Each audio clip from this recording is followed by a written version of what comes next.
నీకు నచ్చిన సంగీతం ఏంటి? చెప్పుల సవ్వడి. నువ్వు మెచ్చిన నగలు ఏంటి? వంపున ముద్దు తడి.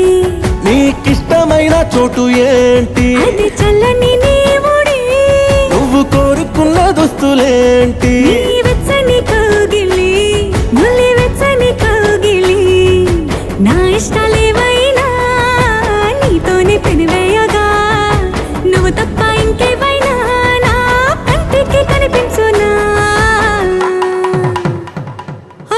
అద్దం ముందు నిలబడి అబద్ధం చెప్పలేనే.